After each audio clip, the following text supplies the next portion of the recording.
Hello, I'm Tony Curr from the Guernsey Press. Now, when was the last time you visited the Guille-Allès library? Maybe it was yesterday, maybe it was many years ago. Things have certainly changed in there over the decades. It's Fab Lab, for example, which offers islanders access to cutting-edge technology, just one of the innovations helping it keep pace with the needs of the community. And amazingly, the introduction of something like that, something so modern, is exactly the kind of thing the founders, Mr. Guille and Mr. Allais, wanted to see happen when they set up the library 140 years ago. And the story of how the Guille-Allès Library came into being is the subject of a new exhibition, which has just opened there to celebrate that milestone. Called Boundless Curiosity, it also puts on display some of the most treasured items in the library's collection, including one of the world's rarest books, The Birds of America. Well, I caught up with Chief Librarian Cornelia James, Head of Marketing for the library, Adam Bayfield, and its Managing Director, Richard Hamilton, to find out more about the exhibition, that remarkable story of Guille and Allais, and how they hope telling it can help remind the local community of the role the library plays in island life. Adam, Cornelia, Richard, good to see you. Thanks for joining me. Thanks, Tony. Good to see you. You very kindly just given me a little sneak peek of the exhibition as it sort of takes shape. Let me come to you first, Adam. I know you've put a lot of work into the project and getting this exhibition together. You've got some wonderful objects for people to come and see, and we'll talk a bit more about some of those in a bit. But one of the main thrusts of the whole thing, I guess, is telling the story of the library and how it came into being. And it is quite an extraordinary one.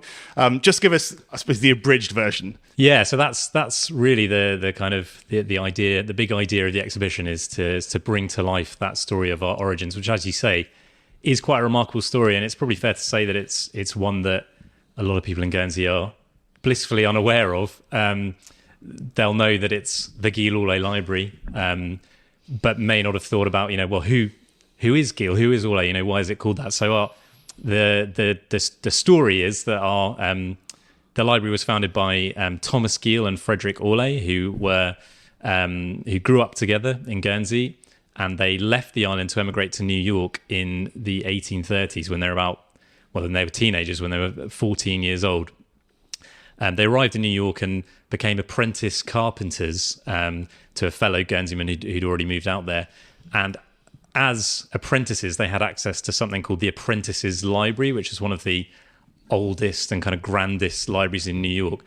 And we have this amazing quote from Thomas Guille writing in his diary at the time that he walked into the library and he'd basically just never seen anything like it. Kind of growing up in rural Guernsey in the 1830s, it was this kind of like palace of books. And he wrote, "Never shall I forget the emotion of wonder and delight which seized me when I first entered the library." And it just totally blew him away, as I say, and he resolved there and then that one day he said, I'm going to come back to Guernsey one day and start something like this of my own. And then his friend Frederick Allais came to join him in New York, and he shared that dream with him, and Frederick was equally passionate, and they sort of made it their life's mission, as I say, to one day come back here and start a library. And I know people kind of did things a bit earlier those days, entered the workforce at, sort of silly ages. But to go to New York at that time at 14 is quite extraordinary from here. And was he 14 when he walked into that library and decided there and then that this was his grand vision? That's right. And actually, yeah, it's an important point, is that, this is an era before steam engines. So, yeah, it took about 6 weeks to cross the Atlantic on a sailing ship. So it was a big undertaking. Left the island, left his parents, all of that. It's quite a remarkable thing to do. Yeah, he was 14 when he walked into the library. And not only did he decide, and it wasn't a sort of whim, or a kind of childish fantasy, one day I'll do it. They actually started buying books, and they spent it took them 50 years in the end to achieve this. And all through that time, they were going to auctions, buying books, putting them aside, and they eventually built up this collection of something like 70,000 books to bring back with them when they stayed in New York all this time. They eventually retired from their business that they'd taken over, become very successful businessmen in New York, and brought those books back with them to Guernsey to buy this building that we're sitting in at the moment in Market Square, and make that kind of childhood dream a reality. Quite precocious kids, really. Do we know much about what their lives were like kind of before they left? I mean, how did they were they sort of well educated before they went off to New York? Well, yeah, they were both growing up on farms in Forest, I think Forest and St Martin's, and they were both educated, I think, at Forest School.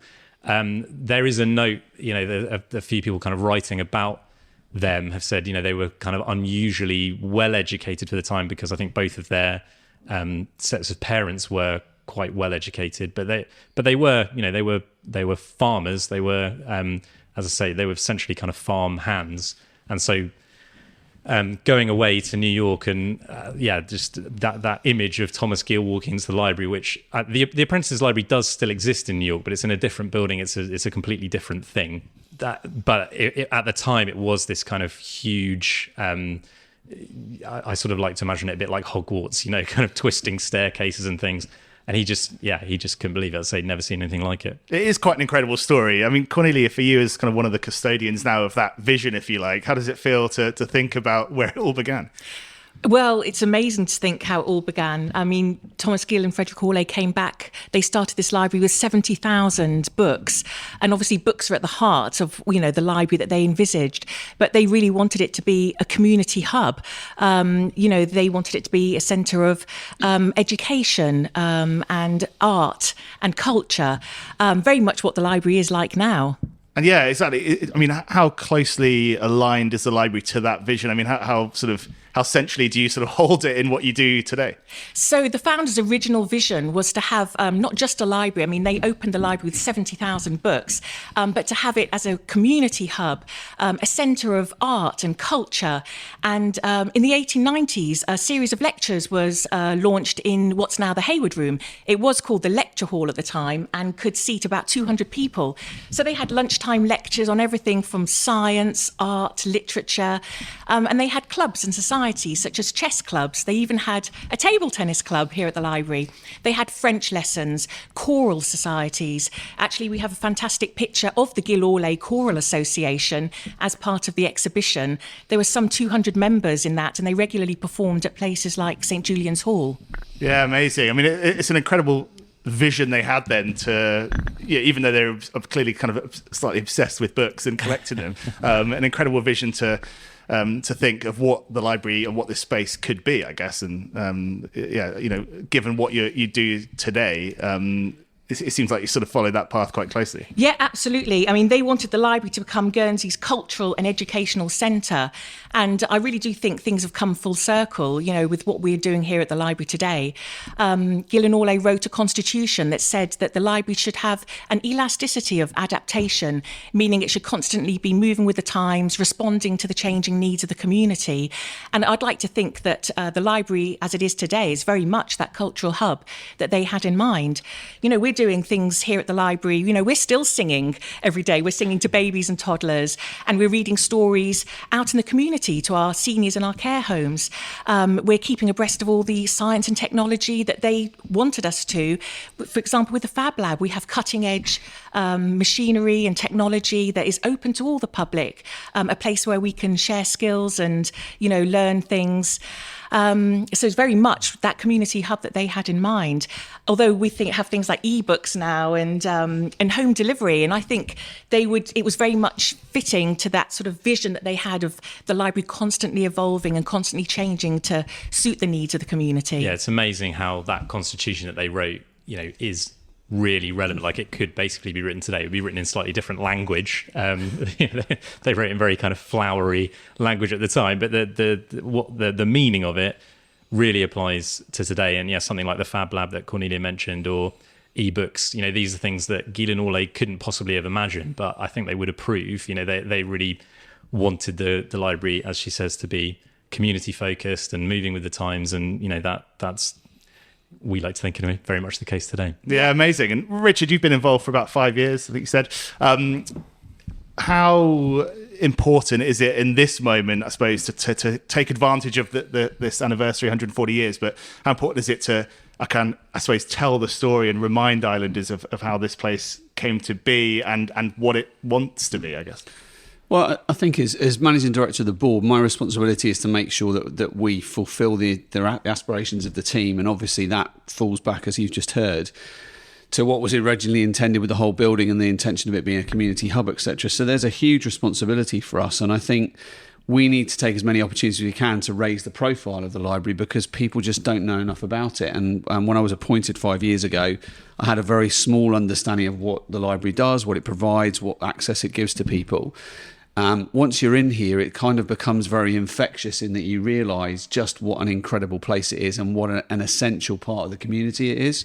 Now, that carries massive weight for us in terms of the obligation that we have. But I think what we will do through the exhibition is, as well as the exhibition, is just get people into the building who've not been in here for a long time, who won't realise that we have a fab lab or an amazing children's library or an incredible reception area and, you know, access to ebooks and all of those things. Actually, there's quite a high level of ignorance, and I mean that in a really respectful way, in the community about just what this place can offer and what it has available to them at no cost. And in a way that means that their children and my children will be able to learn massively, develop, and bring in new skills that they never realised they could have. We were talking before, it hasn't really been done in the past in the way that you're doing it now. Actually, kind of, you know, almost going back to basics, telling the story and sort of celebrating that history. Yeah, I think that's fair to say. It's 140 years this year. I think there was something for the centenary. But not on this scale at all, and obviously that is a long time ago, 40 years if my maths is correct there. And yeah, obviously as a big part of this, we're telling the story, but it's also an opportunity to showcase some of the incredible stuff that we have in the collection, which again many people might not be aware of, and fair enough, they're not aware of it because it's not normally on public display. So it's a really good way for us to exhibit those things. So, you know, the kind of the star attraction, I suppose, is The Birds of America, which we might talk about a little bit, which is, you know, one of the rarest books in the world. There's other rare books. Yeah, you can't tease that and move on. So yeah, tell us about the Birds of America book, because it's, I mean, not only is it extraordinarily rare, it's an amazingly large kind of, it's an incredible object. Yes, it's a fairly kind of awe-inspiring piece of work, really. So it's by this chap called John James Audubon, who was a artist and a naturalist, and in the 1820s he kind of set himself the challenge of painting every species of bird in North America, and it took him about 12 years to pull it off, but he eventually pulled all these illustrations together into one volume. It was published in a series of folios, they're called, in a series of parts, I suppose, but eventually into one volume. And he because he insisted that the illustrations needed to be life-size, as you say, Tony, the book is absolutely enormous. I mean, there's flamingos, there's eagles, you know, so, and these are all life-size. So that it's not only one of the rarest, it must be one of the biggest books in the world. It does take two of us to turn a page. Yeah.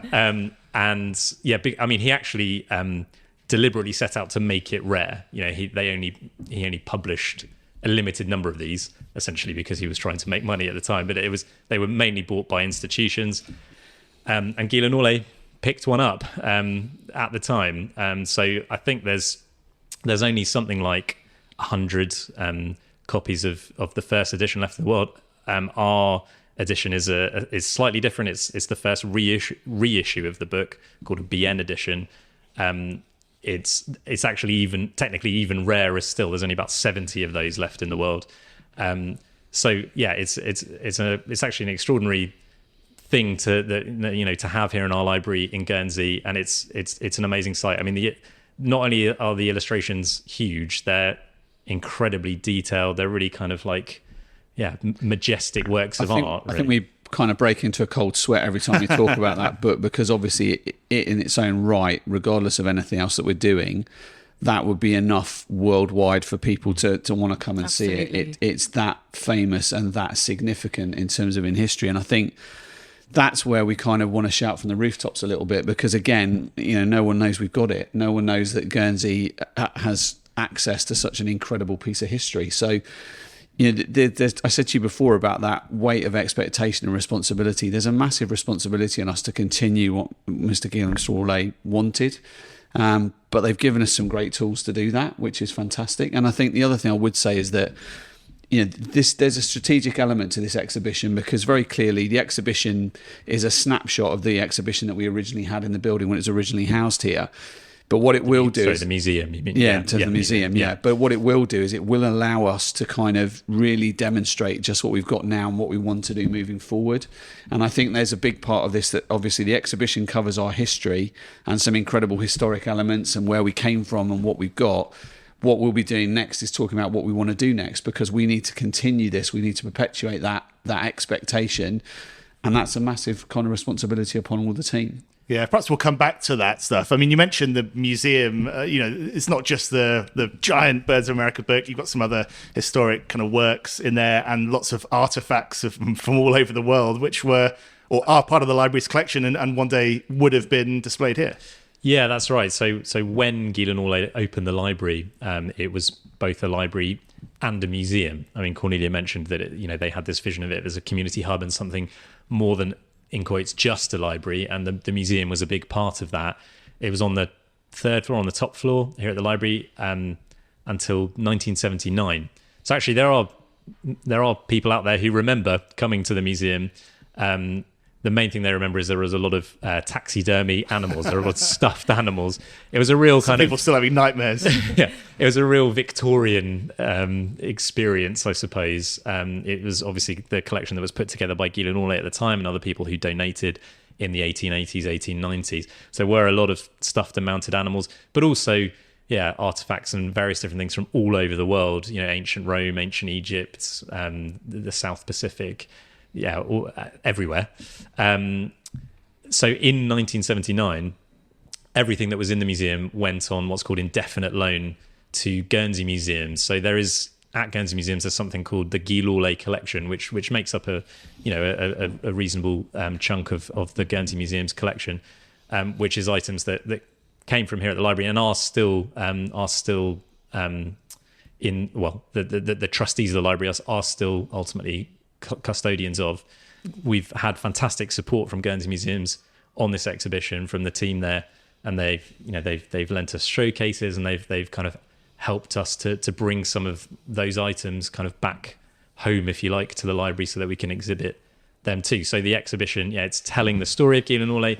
We've got these rare books on display, including Birds of America, but also these museum artifacts.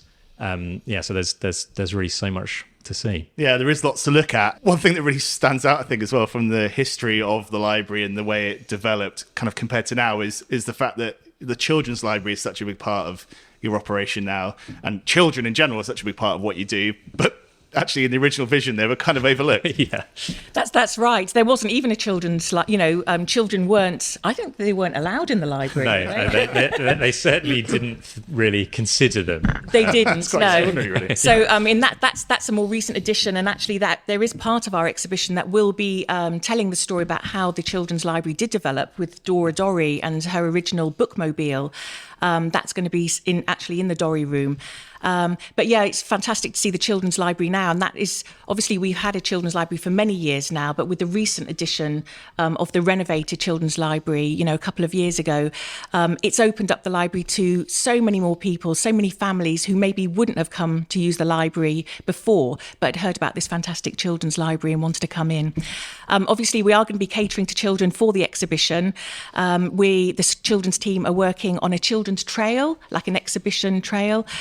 We're going to have a little Victorian library, and we have the cockgreave indicator. That's another story, actually, isn't it? We have a children's version of the cockgreave indicator, which was a very old-fashioned way of checking books in and out of the library pre-computers.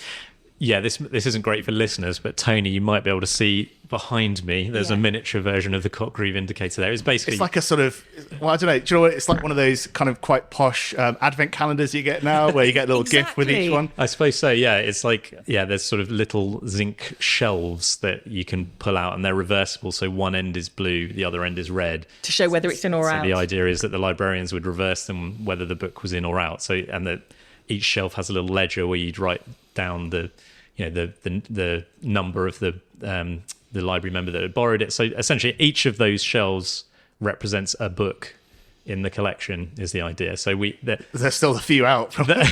Well, that's a miniature one that's been made for the exhibition for children to kind of play with. But we have the real thing will be part of the exhibition trail. I mean, you might be able to guess from looking at that, even just from that this system fell out of use, quite quickly, because you'd need it to be absolutely enormous to represent, a large collection of books. And these were being used in libraries all across the UK, and it fell out of favour because as book collections grew, they just simply didn't have the room for them. But they were invented by an Alfred Cotgreve. Yeah, who actually was the first chief librarian here. So he'd already invented this system, and I think Guille-Allès kind of headhunted him to come and be the first chief librarian. But yeah, he invented loads of contraptions. I think a book grubber. Yeah, but eventually this system kind of fell out of use around about 1900. But it stayed here in the Guille-Allès until 1962. So wow, yeah. Again, some people may remember it. That's awesome. I mean, I know that you've kind of opened up some new spaces as well within the library or some new rooms that you haven't used before to kind of put on the exhibition. You've obviously dug out a lot of stuff. The bits of this building and bits of the collection that you're still learning about, Cornelia? I keep hoping that I'm going to open a door one day and find a hidden room. Obviously, we're always looking at the space and seeing what we can do, how we can evolve the service, and making best use of the space we've got. Obviously, it's a very old Victorian building. It does have some limitations, but we're always looking at ways to expand the service. The 2 rooms that are being used for the exhibition rooms were old administration rooms, and it's been great to have the whole team, actually the staff, all hands on deck, painting and getting those rooms ready for the exhibition. So hopefully we'll be looking at ways to use those rooms in the future. Yeah, fantastic. And Richard, you mentioned before about taking this opportunity to kind of, I suppose, project what you want to do into the future. I mean, I think it's a really interesting kind of, as you said, it's an interesting history and the structure that we have now. We have a sort of a triumvirate, if you like, of kind of responsibility for running the library. So you have the Council of Management, which includes the bailiff and the procurator, etc., and they make sure that we're doing what we were expected to do. Then we've got the trustees who own the building, and they've been fantastic, actually, and should say that in terms of their support of us putting this exhibition together. And then we have the board of management, which I'm managing director of, whose responsibility is to basically make it happen and to run the place. And obviously Adam and Cornelia are part of that senior management team. So there's a real team kind of ethos to what we're doing. But the fascinating thing for me, I've worked in business, 35 years. I don't think I've ever seen anywhere from a work perspective with more passion. And that passion just needs to translate all the time into the delivery of services now and in the future. And, you can see from the exhibition and you can see the kind of the history that it's like having a family heirloom. And once you've got it, you care about it, you want to protect it, you want to polish it, you want to move it forward, but you're also thinking about what you do with it next. And so I think, we're expecting quite a lot of interesting feedback and comments and ideas and, observations, because their story, Guille-Allès' story, is so remarkable in its own right, but it has a number of different facets and elements that we could build on. We could look at doing things that actually are part of their history and areas that we could consider doing more of. But it comes back to what Cornelia said. Basically we're here for the community. One of the drivers of the senior management team, and one of the things we did in a strategic discussion, was want to be the number 1 tourist destination in the island. Now that sounds a bit bonkers, really, but actually lots of people come to libraries anyway. So what we want to do is make it as rich an experience as we can when they get here, and the exhibition is going to be a great example of that. I'm convinced we'll have massive interest in it because people are interested in old things.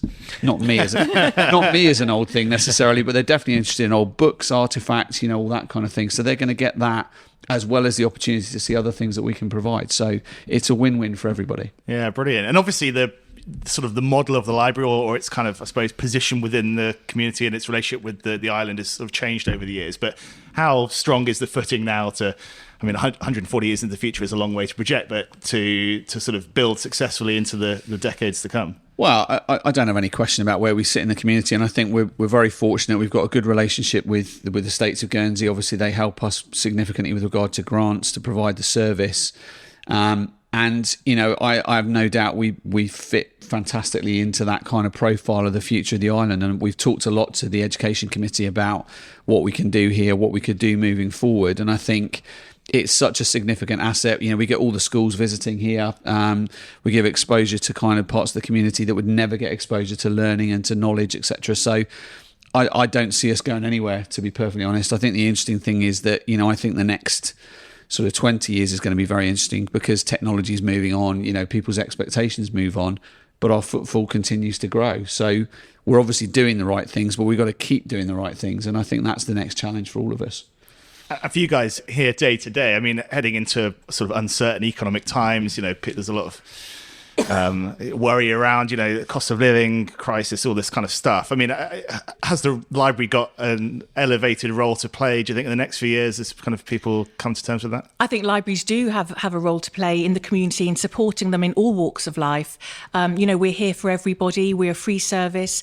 Guille-Allès always wanted it clear that the library was here for every class of society and, to make everything free. They didn't even have fines, did they? Because they believed that their subscribers would be so conscientious of the fact that other people would be waiting for the books. And we don't have fines anymore, it's worth so that's kind of come full circle as well. But, we're a free service, we're here for everybody. And, it's a really important part of the community. I think just looking at the decades that have gone by, we have really sort of cemented ourselves deeply into the fabric of island life. And I think when we were celebrating our 80th anniversary in 1962, the Guernsey Press did an article on us then, and they said Guernsey without the Guille-Allès would be unthinkable. Wow.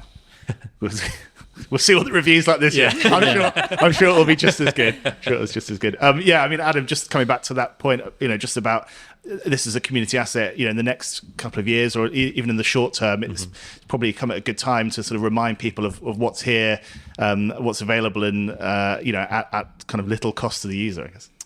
Yeah, absolutely. And I mean, this is true for libraries all over the UK and further afield as well. That libraries are evolving, but as you say, Tony, in kind of uncertain economic times, if anything, the library, is as Cornelia says, libraries are for everybody, and if anything, we're here today, and it's arguably as needed as much today as it ever has been in that last 140 years. We're going back to that Guille-Allès vision. It's that they wanted to be more than, in quotes, just a library. It's a community space right in the heart of town, right in the heart of the community.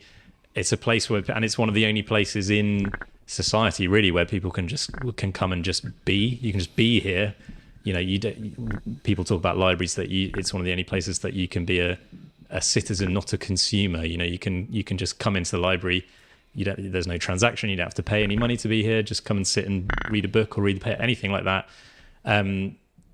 But that you can also, there's also then all the opportunities to learn and develop and so on that Richard was talking about. I think it's absolutely remarkable that if you think about the creation of the library, that 14-year-old boy walking in and saying, I want people in Guernsey to be able to see this and to make it as accessible as possible. We've now come, as we said earlier on, full circle that actually, this is such a valuable place for people to come, and it isn't about kind of excluding any part of community whatsoever. And actually now with regard to the economic environment, there's so much that people can access here that they're currently paying for.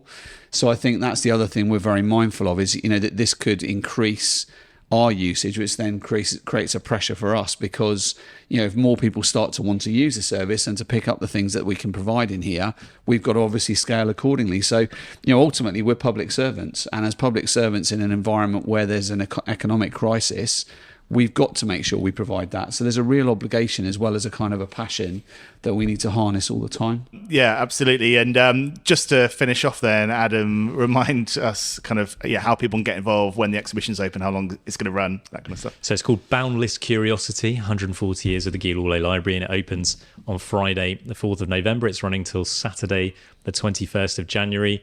It's open during library opening hours. So just come in. I should also say the Birds of America, which we talked about, is the kind of centerpiece, one of the rarest books in the world.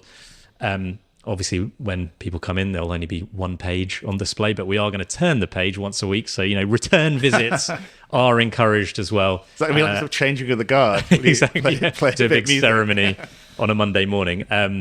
There's lots more information and lots more background on the story and things like that as well on our website, library.gg. Fantastic. Well, thanks very much for telling us all about that. I mean, it's an inspiring story, actually, the origin of the library. I think the ambition and the kind of the vision. Yeah, exactly. It's quite incredible. So we've only really touched on it there. You'll obviously have the full story on show here for people to come and see. So I'm sure lots of people will do that. Thanks very much, guys. Thank you very much. My thanks to Adam, Richard and Cornelia for their time. It really is worth a visit to the exhibition, not just to learn more about that incredible origin story of Guille-Allès, but also to see that book, The Birds of America. It's huge, it's hugely impressive, and as Adam says, they're going to be turning that page every week, so worth a repeat visit. We'll be back with more podcasts soon, speaking to the people making the businesses and institutions of the bailiwick tick. Thanks for listening. For now, we'll see you next time.